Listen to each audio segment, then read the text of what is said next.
Déjà la trêve. C'est déjà le tiers du championnat de France. Vous imaginez quand même? Et là, il y a pas mal d'enseignements. Ah ouais, c'est clair. Salut à toutes, footeuses et footeux de bonne famille, c'est Thomas. On parle Ligue 1 de la Ligue 1, conforme à Babalpa. Igéna, pour le sauf à tout ce qu'a dit Raymond des meubles c'est parti pour le en chiffres. Et là, c'était pas terrible. Non. Pas terrible parce qu'il n'y a eu que 19 buts, hein. Pas mal de 0-0, un partout. Heureusement qu'il y a eu des cartons avec le 4-0 de Monaco. En parlant de Monaco, toujours 0 victoire pour le club du Rocher. Il a battu le triste record de Deschamps Thierry Henry avec aucune victoire. C'est compliqué. 7 décisions de la variole, un peu litigieuses ou douteuses, on va parler dans le plan variole. 4 victoires à l'extérieur, c'est quand même beaucoup. 7 victoires et 3 nuls. La revue du web, évidemment, avec Lacazette forfait, Pléa appelé, bah ouais, carrément, alors que Martial était appelé, il avait sa chance, il s'est pété. Lacazette enfin était appelé, il s'est pété. Du coup, c'est Alassane Plea, l'ancien niçois. On va hâte de voir ça quand même. Les matchs contre l'Uruguay et les Pays-Bas. Laurent Blanc, Lolo White, qui a fait une interview dans France Football en disant j'aurais dû être plus ferme avec Rabiot. Il revient sur Serge Aurier, il revient sur son passage avec l'ami du Paris Saint-Germain, quoi. C'est intéressant cette interview. Dembélé, encore, remontrance d'aider à la conférence de presse. Attention, Ousmane, c'est pas bien. Non, carrément pas. Avec le Barça, c'est clair qu'il se fait déjà bouder par ses supporters et ses coéquipiers. Compliqué pour l'ancien Rennais, Francky Berry, qui a apparemment tapé, frappé, giflé un journaliste de beIN Sport. Chaud quand même, il n'était pas content des critiques. Tendu pour Francky, qu'est-ce qui t'arrive? Et donc évidemment pour Foot Mercato, c'est aussi le forfait de Lacazette hécatombe devant, et c'est Alassane Player encore une fois qui est appelé par l'Adèche. Les locomotives de championnat, il s'est passé quoi? Évidemment, il y en avait deux avec Monaco-Paris. Cavani son triplé, son 5, 6 et 7ème but pour El Matador, il s'est relancé, c'est assez intéressant franchement, il était bien, avec des buts un peu compliqués et arrêtés par la variole, on va revenir à ça, en tout cas c'était un bon Cavani, et on a vu des sourires entre les deux. Le penalty gate, qui a été marqué par Lamine Yamal, son 10ème but, mais il y a quelque chose qui se passe entre les deux, parce que bon, ils aiment bien vendre du papier, il n'y a pas de brouille en fait, c'est clair. Mbappé n'a pas marqué contre son ancien club. Non, il a failli marquer, mais le but a été annulé. Il s'est pris un petit taquet aussi à un moment donné sur sa semelle. Mais c'est pas grave pour Kylian. Et Monaco, à l'image de Falcao, qui a eu deux bonnes occasions. El Gatito, j'ai rebaptisé parce que El Tigre, c'est pas du tout ça, mais à l'image un peu de son équipe, c'est la crise totale, franchement. Et encore un blessé. Chadli sort. Imbula rentre. Imbula sort. Eh ouais. 14 blessés à l'infirmerie. Ça, rien ne va plus pour Titi Henry, qui ne trouve pas les solutions. Mais il garde espoir, c'est clair. Et ce que je comprends pas, en tout cas, c'est que il y a des bons joueurs malgré l'infirmerie, mais ils n'y arrivent pas. C'est assez compliqué en tout cas. Bah ouais, tête contre tête, on voit Cavani. Et là, Adil Rami, c'est bien, 84e minute, il a fait le break dans ce match contre Dijon. Avec pas beaucoup non plus de répondant devant. En plus, ils ont perdu des joueurs, Koulibaly et Balmont, les hommes de Deloguio. Rien ne va plus pour eux, évidemment. Et on a trouvé du sourire, à l'image de Campos qui a marqué un but aussi. Mais surtout, ce que je retiens, c'est Mounir Mitroglou. Est-ce que c'était volontaire de le mettre pour que Franck McCourt voit qu'il est bidon?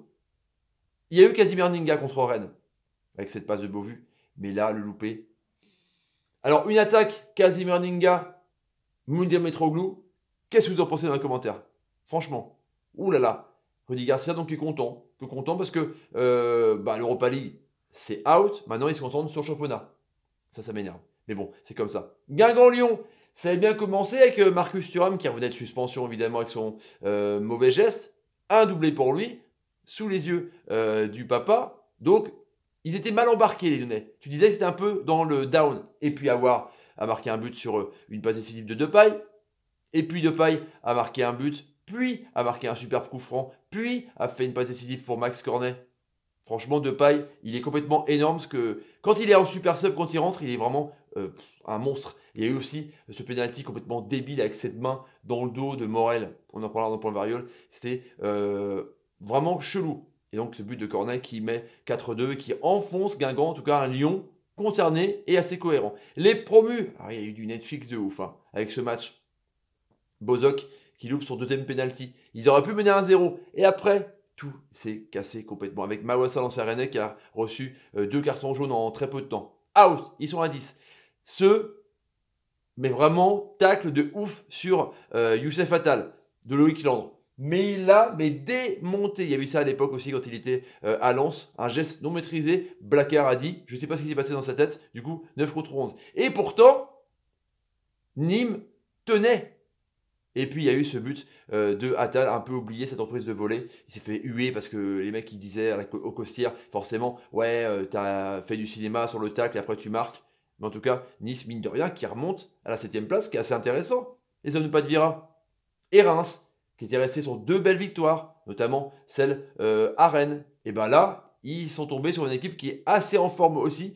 Saint-Etienne avec ce but de Bûcher dans les premières minutes. Ils aiment bien justement contre les promus. Contre Nîmes, ils avaient marqué aussi à l'image de Cabella. Et Reims a été vraiment mais dépassé par les événements. Hormis encore une fois Mendy qui a fait des arrêts de ouf, qui a repoussé l'échéance jusqu'au bout. Mekazri a mis le break. Donc Reims, c'est pas grave, ils sont 9e. Heureusement qu'ils avaient fait une belle performance, une bonne défense sur le championnat de France, mais ils sont tombés sur plus fort qu'eux. Pendant ce temps-là, je tourne à la manivelle.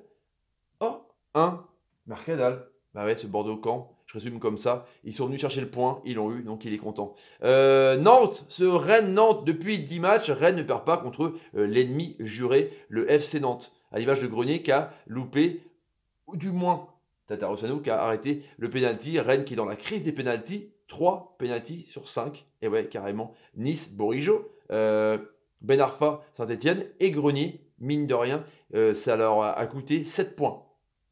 Et ouais, et Salah, voilà, Salah, hein, dans les meilleurs buteurs d'Europe. Une tête, une action, un but de Lima, bim. Il est incroyable, Mina Salah. Il est incroyable.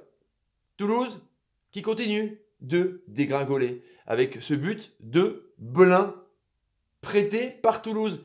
Et ça, j'aime bien. Pas de personnel agrémente d'Orla. Du coup, le joueur, eh ben, il a fait marquer son club où il officie en prêt contre son club propriétaire. Moi, je trouve ça bien. En tout cas, Amiens qui est intéressant, je trouve, surtout à l'extérieur. Et puis Toulouse, je vous dis, qui coule de ouf. Montpellier, imbattable de ouf, tombé contre une équipe angevine à domicile qui est vraiment assez dure à manœuvrer, à l'image de Rennes Adélaïde qui a fait un espèce de sprint de ouf, là, de slalom. C'est les sports d'hiver, il aurait pu la donner à Baoken, mais Romain Thomas, pam, il a mis le but du 1-0, Montpellier qui tombe, c'est pas grave, c'est pas dramatique pour Montpellier, en tout cas, Angers qui confirme que la dalle angevine est chez eux au Stade Raymond Kopa. Lille, Strasbourg, on l'a fait vendredi, c'était un match vraiment du Arte, hein. C'était pas terrible. Ils sont tombés sur un Matt Sels de taré, le gardien belge. Il est tout arrêté, des arrêts Max Payne, des claquettes. 7 arrêts, c'est comme ça. Oh, incroyable. Lille, pareil que Montpellier, c'est pas dramatique, ils ont pris un nul, mais ils doivent se dire que, vu qu'ils sont en haut du classement, contre des équipes qui joueront avec l'autobus derrière, il faudra trouver d'autres alternatives. Et ça, je trouve que c'est pas mal pour l'ami Galtier. Le point variole, justement, pour ce match, Paris. Le but de Cavani, annulé, puis remis, ça te coupe la joie. Encore une fois, Diaby pour Cavani, arrêté, mais remis, donc 2-0. Après, il y a eu cette magnifique talonnade de Nkunku pour Draxler, accepté, puis refusé. Bon, c'est un match chelou, ça a marché. Mais bon, les Parisiens, c'était clair qu'ils étaient dans un match un peu, justement, une saison Netflix avec plein de rebondissements, plein d'aides à la vidéo. C'était vraiment assez intéressant comme match avec donc les arbitres de la variole dans la régie qui ne buvaient pas que l'eau parce que j'ai trouvé ça long en fait. Vous connaissez mon avis, je ne vais pas faire mon mea culpa. Là, ça a fonctionné sur des faits de jeu, sur des centimètres, on va dire, par rapport au ballon sur des hors-jeux. Mais dès qu'il y a l'interprétation, c'est un peu compliqué en tout cas, je trouve. Et puis donc Cavani qui a marqué un but valable, donc j'avais pu gueuler Golazzo pendant le match. Et Kipembe qui a défoncé le cadreur, c'était rigolo. Il y a rien de grave pour le cadreur. Mais Mbappé a marqué un but qui était refusé. Pas beaucoup de joie quand même, hein. Et puis cette main totalement débile alors qu'il était dos au but de Morel. Voilà. Là, l'interprétation, c'est bizarre. Vidéo plus arbitrage mauvais en France, du coup, ça met encore plus en lumière que les arbitres français sont mal formés, quoi. Mais ça va sur le Hawkeye, sur la ligne, sur les hors-jeux, mais dès qu'il y a interprétation, je comprends pas. Le top, Moi, je mets Bobby Kazri. Il est en forme. Une passe D, un but. Il participe grandement au renouveau de Saint-Etienne. C'est un super recrue, franchement, l'ancien joueur du Stade Rennais et de Sunderland. C'est l'homme fort. Il est concerné dans les 5 derniers buts de Saint-Etienne. Franchement, chapeau. Kazri, je le mets en flop. En top, le Tunisien. Flop, Thierry Henry. J'espère que ça va pas être les flops à chaque fois. Il est complètement dans la panade. Il est dépassé, le pauvre Titi. Il a dit quand même, je vais peut-être devoir reprendre une licence. Parce qu'il n'y a plus de joueurs. Il n'y a que des jeunes. Isidore, Diop, Massamba. C'est compliqué. Je sais pas s'il est tombé dans un bourbier en tout cas, mais je suis un peu défaitiste pour Titi Henry. 13 journées, 7ème, et pas de fond de jeu, pas d'envie, et que des mecs pétés. Ça qui est fou. Les résultats complets, les petits amis, avec ce Lille-Strasbourg, mais dantesque et culte. 0-0 Guingamp, Lyon 4-2 pour Lyon, Toulouse Amiens 1-0, but d'Alexis Blin encore une fois. Nîmes, Nice, 1-0 pour Nice, Angers, Montpellier, but donc de Romain Thomas pour les Angevins, Saint-Etienne 2-0 contre Reims, Bordeaux 0-0 contre Caen, pareil que Lille-Strasbourg, même pire. Rennes, Nantes, un but partout, Johansson, Salah, Marseille, Dijon, Campos, Rami et Monaco, PSG dimanche avec le triplé de Edison Cavani et le but de Lamine Yamal sur penalty à photo finish qui donne Paris 39 points, 13 sur 13. Le record est en marche. Lille 26, Montpellier 25, Lyon 24, Saint-Etienne 5e, 23 points, 6e Marseille 22 points, 7e Nice, belle remontée, 20 points. Les Strasbourgeois qui sont toujours dans le top 10. Excellente saison. 8e, 18 points. Reims, le promu, 9e, 17 points. Nantes dans le top 10, 16e. 16 points, 10e Bordeaux. 11e Rennes, 12e, 16 points également. Angers, 13e, 15 points. Nîmes, 14e, 14 points. Toulouse, 15e, 14 points. Amiens, qui est 16e, 13 points. Les Canets qui sont 17e avec 12 points. Dijon qui est donc premier barragiste tout court d'ailleurs, 18e avec 11 points. Guingamp, les Lanternes Rouges. Et en amont, juste avant, il y a Monaco avec 7 points. Les petits amis, si vous avez envie de vous abonner à la chaîne, n'hésitez pas. Tapez sur ma ganache, partagez les vidéos sur Twitter, Facebook, Snapchat et Instagram. Et suivez-moi sur tous ces réseaux sociaux. Je réponds à tout le monde. Mettez des commentaires sur ce que vous pensez un peu des prestations de votre équipe respective. Et mettez des pouces quand, je sais pas, quand un mec de votre équipe fait une bonne passe. Hein, quand, je sais pas, quand Lima, pour Salah, t'es un génie, mec. Pour Neymar, t'es un génie, mec. Bah ouais, carrément. Pour Clément Grenier, pour Johansson, t'es un génie, mec. Allez, je vous laisse, les amis. Petite cloche de notification pour ne rater aucune vidéo sur la chaîne. Je vous laisse. Salut, salut, salut, salut, salut, salut, salut, salut. Et salut. Plein d'au revoir. Mais ouais, c'est comme ça. Mais ouais.